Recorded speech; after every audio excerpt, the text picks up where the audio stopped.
गुरुवार की सुबह कुलकर्णी भट्टा क्षेत्र में एक कुख्यात बदमाश ने नाइट्रा के नशे में 2 लोगों को चाकू मार दिया और वहां से फरार हो गया।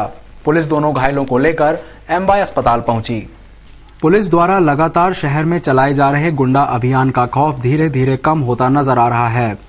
इसका ताजा उदाहरण गुरुवार की सुबह कुलकर्णी भट्टा इलाके में देखने को मिला। वहां के कुख्यात बदमाश ने नाइट्रा के नशे में काम पर जा रहे हेमराज और दिनेश नामक युवक को चाकू मारकर फरार हो गया। पुलिस दोनों घायलों को लेकर एमवाय अस्पताल पहुंची, जहां हेमराज की पत्नी सोनू ने बताया कि मैं अपने पति का टिफिन पैक कर रही थी। इसी बीच रोहन शिंदे फोन पर किसी महिला को गाली दे रहा था। इसी बीच मेरे पति काम पर जाने के लिए निकले तो रोहन ने रोककर चाकू से हमला कर दिया। मैंने वो हमारे पड़ोस वाले ने बोला, बोले तेरे आदमी को चाकू मार दे। तो मैं देखने गई तो यहाँ पर और ये पैर में मारा चाकू। वो एक औरत को भी गाली बक रहा था। तो आपके पति से उसकी कोई बात हुई थी या? नहीं, वो तो किसी से बोलते भी नहीं। हमारे को भी 8-10 महीने हुए यहाँ पर आए। हम यहीं पे काम करने लग गए। मेरे पापा शांत हो गए तो हम मेरी माँ को यहीं संभालते। मेरी माँ को संभालने के लिए हम दोनों औरत आदमी यहीं रहते। यही बात दिनेश गुप्ता ने भी कही। नहीं, मैं नहीं पहचानता हूँ। मैं तो ड्यूटी जा रहा था। क्या नाम है तुम्हारा? दीपक। हाँ, ये हाथ पे वैसे नहीं थे क्या वो लोग? पता नहीं भैया, मैं तो तेजी में जा रहा था। मैंने एकदम रोक के मारा। परदेसीपुरा थाने में पदस्थ एसआई मंगोरिया का कहना था, उसको रोहन शिंदे द्वारा पाँव में चाकू मार दिया है, जिसका अभी इलाज चल रहा है और खतरे से बाहर है वैसे, और उसकी पुलिस कार्रवाई की जा रही है। मुलजिम की तलाश की जा रही है। रोहन शिंदे। इंदौर में आज नगर पालिका निगम के महापौर कृष्ण मुरारी मोघे ने सीवरेज ट्रीटमेंट प्लांट का भूमि पूजन किया। इस प्लांट से नर्मदा शिप्रा लिंक योजना को भी फायदा पहुंचेगा, क्योंकि इंदौर शहर का दूषित पानी खान नदी से होकर शिप्रा नदी में पहुंचता है। प्लांट के काम करने से इंदौर शहर का दूषित पानी सीधे शिप्रा नदी में नहीं पहुंचेगा। जवाहरलाल शहरी नवीनीकरण योजना के अंतर्गत इंदौर शहर में सीवरेज के लिए 307 करोड़ रुपए का प्रोजेक्ट मंजूर हुआ था और 307 करोड़ वाले सीवरेज प्रोजेक्ट के तीसरे चरण में सीवरेज ट्रीटमेंट प्लांट भी शामिल था, जिसका आज महापौर कृष्ण मुरारी मोघे ने कबीट खेड़ी में भूमि पूजन किया। इस सीवरेज ट्रीटमेंट प्लांट में 122 एमएलडी दूषित पानी को साफ किया जाएगा। निगम द्वारा 122 एमएलडी का प्लांट शंकरखेड़ी गांव में लगाया जाएगा, लेकिन शंकरखेड़ी में प्लांट के लिए अभी जमीन अधिग्रहण किया जाना बाकी है। फिलहाल इस ट्रीटमेंट प्रोजेक्ट का काम शुरू हो गया है और निगम द्वारा अगले साल जुलाई माह में प्रोजेक्ट के पूरा होने की उम्मीद जताई जा रही है। अभी निगम का एक ही ट्रीटमेंट प्लांट कबीट खेड़ी में काम कर रहा है। इस प्लांट में मात्र 90 एमएलडी पानी दूषित साफ किया जाता है। महापौर कृष्ण मुरारी मोघे ने बताया कि प्रोजेक्ट अगले साल जुलाई में पूरा किया जाएगा। प्रोजेक्ट के पूरा होने से इंदौर के सीवरेज का दूषित पानी को साफ कर खान नदी में छोड़ा जाएगा। खान नदी उज्जैन जाकर शिप्रा नदी में मिलती है।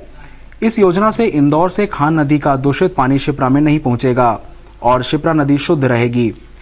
ट्रीटमेंट के बाद पानी का उपयोग पीने को छोड़कर सभी कामों में किया जा सकता है। उस पानी का उपयोग सब प्रकार से केवल पीने को छोड़ के किया जा सकता है, क्योंकि ये एसबी प्लांट है जिसमें बहुत अच्छा शुद्धिकरण होगा। दूसरा जो 122 एमएलडी का प्लांट यहाँ के पास में शंकरखेड़ी में लगना है, उसके ऊपर भी अभी कोर्ट का जमीन अधिग्रहण को लेकर केस चल रहा है। अगर वो जल्दी नहीं निपटता तो आगे पीछे फिर उस 122 एमएलडी को भी यहाँ शुद्धिकरण की हम योजना भी बना सकते हैं। ऐसा टोटल ये 244 एमएलडी पानी इससे सीवरेज शुद्ध होगा। अभी हम 90 एमएलडी पानी ये शुद्ध अपने पुराने उससे कर रहे हैं। एक महिला डॉक्टर से उसके क्लिनिक में बंदूक की नोक पर लूटपाट करने वाले बदमाशों को पुलिस ने एक युवक की मदद से चंद मिनटों में ही गिरफ्तार कर लिया। आरोपियों ने महिला चिकित्सक के बाद उस युवक पर भी रिवॉल्वर तान दी थी, जिसकी वजह से बदमाश गिरफ्त में आए। किसी फिल्मी स्टाइल की तर्ज पर पूरा वाकया जूनी इंदौर थाना क्षेत्र में पेश आया। टावर चौराहे के पास जानकी नगर निवासी डॉक्टर गीता शर्मा का क्लिनिक है। बुधवार शाम डॉक्टर शर्मा जब क्लिनिक में बैठी थी, तभी 2 युवक वहां पहुंचे। युवकों ने पहले तो क्लिनिक की रेकी की। इसके लिए वे बाथरूम के बहाने थोड़ी देर रुके और बाद में सीधे डॉक्टर शर्मा के रूम में पहुंच गए।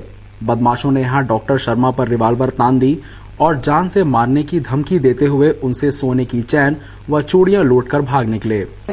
आए तो पैदल ही, उसके पहले वो किस चीज से आए वो नहीं मालूम। थोड़ी देर पहले आए, आने के बाद इधर उधर देखने लगे तो भाभी जी ने कहा कि बोले आप कौन, इधर क्या कर रहे हो?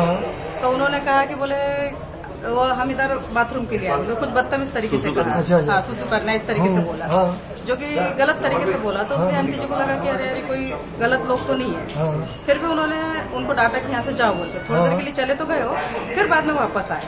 आने के बाद में फिर एकदम से अंदर घुसे। अब वो सामने कंपाउंडर बैठी हुई थी, उसको भी कुछ नहीं बोला, सीधे अंदर तक चले गए। तो वो कंपाउंडर उनके पीछे गए कि क्यों गए आप अंदर बोलकर। तो वो बोलते हैं कि 2 मिनट के अंदर वो पिस्टल निकाली और बोलते कि पहले जो भी जेवर है, पैसे रकम है सब दे दो, बोले तो ही मारता है। अच्छा, तो उन्होंने कहा कि जेवर रकम पैसे तो नहीं है, ये चैन है। तो घबराहट में उन्होंने चैन निकाल ऐसा करने लगे। उतने में उन्होंने चैन दे दी। चैन देते के साथ में उन्होंने बोले कि चूड़िया भी निकालो, नहीं तो इधर ही गोली से उड़ा दिया। पिस्टल लोड की उन्होंने मारना चाह रहे थे, उसके पहले वो भाभी जी ने उनको चूड़िया भी दे दी। तो 2 चूड़ी होंगी और 2.5 तोले का वो है, 2.5 तोले की, मतलब 4 तोले की आसपास। नहीं 1 तोला, 1 तोले की, 2 तोला हुआ। बदमाश जैसे ही क्लिनिक से निकले और अपनी स्कॉर्पियो गाड़ी में सवार होकर भागे, डॉक्टर शर्मा और उनकी क्लिनिक में मौजूद लोग मदद की गुहार लगाते हुए चिल्लाने लगे। चीख पुकार उधर से गुजर रहे मनीष रिजवानी ने सुनी तो युवक ने बदमाशों की गाड़ी का पीछा किया। बदमाश वहां से भागकर सीधे सपना संगीता रोड पर अपना स्वीट्स दुकान पर पहुंच गए। यहां वे दुकान के ऊपरी माले पर जा बैठे थे, तभी मनीष वहां पहुंचा। उसने आरोपियों को पहचान लिया और पकड़ने की कोशिश भी की। इस कोशिश में उसने आरोपियों में से हाथापाई भी की। चेन चुरा के भागे थे, प्रोफेसर कॉलेज में पीछा करते हुए अपना स्वीट्स पे बैठे थे ऊपर रेस्टोरेंट में। ऊपर रेस्टोरेंट में गया तो मैंने इनको शक्ल पहचान ली। मतलब अभी चेन चुरा गया, जैसे मेरे पीछे माउजर लोड करके भागे नीचे, और नीचे मैंने आके चिल्लाया, चेन पकड़ा, एक तो भाग गया लोड करके, दूसरा पकड़ा गया, इसने भी माउजर लोड कर दिया। कितने आरोपी थे ये? 2। कहाँ से आए थे ये नहीं मालूम, मैंने भागते हुए पकड़ा गया। इस हाथापाई में एक बदमाश तो रिवाल्वर दिखाते हुए भाग निकला, वहीं धर्मेंद्र को लोगों ने पकड़ लिया। बडवाह निवासी धर्मेंद्र को पुलिस पकड़कर थाने लाई। यहां उसने अफसरों को बताया कि जीतू नामक युवक के साथ मिलकर उसने लूट की वारदात की थी। आपका नाम क्या है? नाथुराम। कितनी बार गिरफ्तार हुआ है? सर ये पहली बार सर। इससे पहले कब पकड़ा गया था? सर कहीं भी नहीं सर। जीतू सर। बड़ा बात ये रहता सर किराए के मकान में सर। कट्टा कहाँ से आया तेरे पास? सर उसी ने दिया सर। सब कुछ उसने किया? हाँ सर। वो कहाँ मिलेगा? किया नहीं पता सर, मेरा हाथ में कट्टा थमा के सर भग गया सर वो। सही बात है। वो कहाँ का है? वो कहाँ का है? पंसीगर कॉलोनी का सर। और तू बड़वा से आया? हाँ सर, सर करीबन 2 महीने 1.5 महीने पहले सर दोस्ती उससे सर मेरी। तू वहीं यही रहता है क्या उसके पास? नहीं सर, मेरे को तो सर कल आया सर इसके सामने, सर आज ये लफड़े में बिठवा दिया सर। लफड़े बिठा दिया? हाँ सर, और वो भग लिया एकदम सर गाड़ी लेके स्कॉर्पियो। गाड़ी उसी की है। स्कॉर्पियो किसकी है? उसी की है सर। ये बताने वाला पंसीकर का है सर। लिखा है गाड़ी नंबर क्या है? नंबर क्या लिखा है? नंबर सर MP 03 है सर, बड़े अक्षर में लाल अक्षर में पोस्टर में लिखा। धर्मेंद्र से पूछताछ में पुलिस को उस स्कॉर्पियो गाड़ी का नंबर मिल गया जिसमें उसके साथी सवार थे। सभी बदमाशों को पुलिस ने घेराबंदी कर राव चौराहे से हिरासत में ले लिया। पकड़े गए आरोपियों के नाम विजय रामेश्वर, हीरा लाल, राय सिंह और सुरेश हैं, जबकि इनका एक साथी जीतू फरार हो गया है। पुलिस को आरोपियों की गाड़ी से हथियार भी मिले। वहीं पुलिस ने सभी से लूटा हुआ माल भी बरामद कर लिया है। पुलिस ने आरोपियों के खिलाफ लूट की धारा में प्रकरण दर्ज किया है। वहीं पुलिस अब आरोपियों से पूछताछ कर रही है कि उन्होंने कितनी वारदातों को अंजाम दिया है। पूरे मामले में साहस का परिचय देने वाले मनीष को अफसरों ने पुरस्कृत करने की भी बात कही है। शहर में लगातार नकली पुलिस बुजुर्गों के गहने उतारकर वारदात को अंजाम देकर असली पुलिस की पकड़ से दूर चली जाती है। गुरुवार की सुबह इंद्रपुरी में रहने वाली एक महिला की आंखों में धूल झोंककर 5 तोले सोने की चूड़ियां लेकर चंपत हो गए।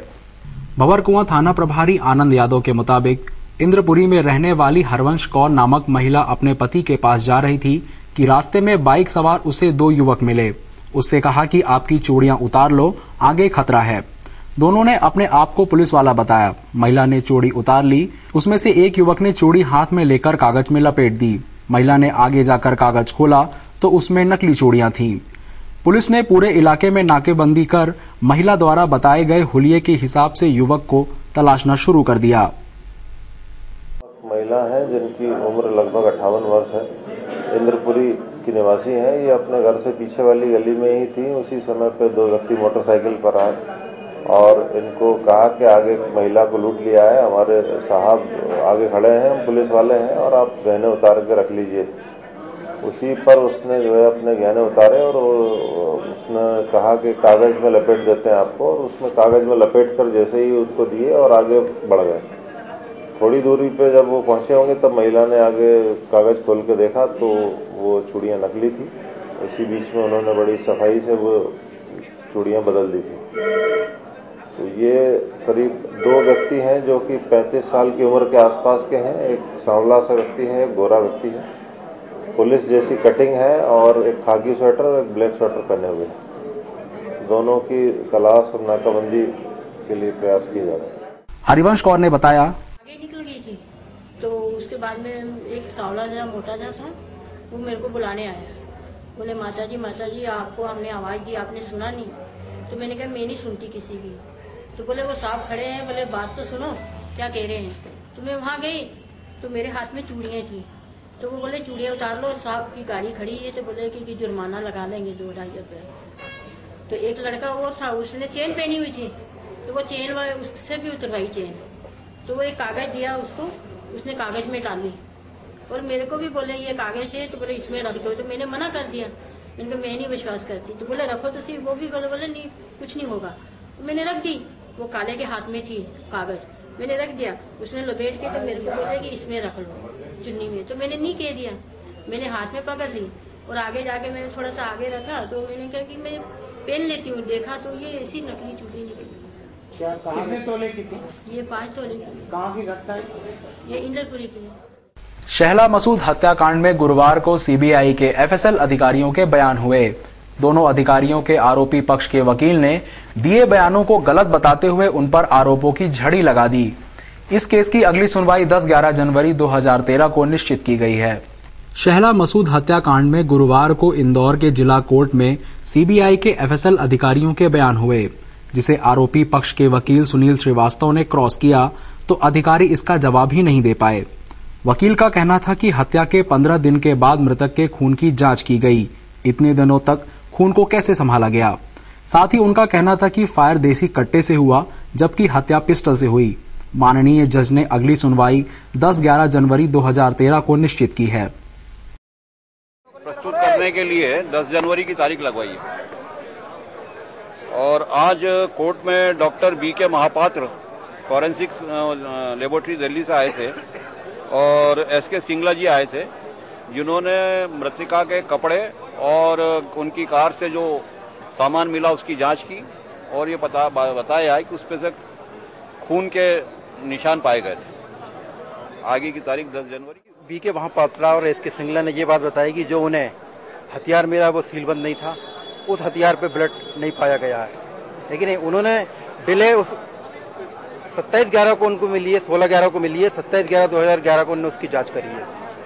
ये मेन इंपॉर्टेंट बात उसमें आई है। किस हालत में कहाँ रही उस संबंध में भी आपने प्रश्न किए हैं? मैंने किस हालत में रही, कहाँ रही, उस बारे में भी उन्होंने कुछ नहीं बताया कि कहाँ पे रही, कैसे रही, और उनको हथियार को और ब्लड को कैसे लेके आया था ये नहीं बताया उनने, और ब्लड को लिफ्ट किस तरीके से किया गया इस प्रक्रिया को उन्होंने नहीं बताया कि 15 दिन तक वो ब्लड को रखे रहे, लिफ्ट कैसे किया उस ब्लड को, ये वो नहीं बताया कि ये हमारी प्रक्रिया है, ये नहीं बता सकते, ये उनको प्रोसीजर नहीं पता। जो डिफेंस की है जिसको अभी डिस्क्लोज नहीं किया जाता। अब इतनी बातें हैं, तो मतलब ये जो आज इन दोनों की रिपोर्ट है ये सीबीआई के फेवर में नहीं है और रिलायबल नहीं है। एरोड्रम थाना क्षेत्र के जय भवानी नगर में चोरों ने फिर एक घर को अपना निशाना बनाते हुए वहां से 70,000 रुपए नकदी के साथ ही करीब 2 लाख रुपए के सोने चांदी के जेवर ले उड़े।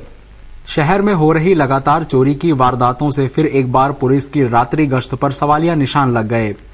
बीती रात जय भवानी नगर में रहने वाली उंगती बाई के मकान में ताला तोड़कर चोरों ने घर में प्रवेश किया और अलमारी तोड़कर उसमें रखे 70,000 रुपए नगद, 1 किलो चांदी के जेवर, 2 तोले सोने के जेवर सहित करीब 2 लाख रुपए का माल ले उड़े।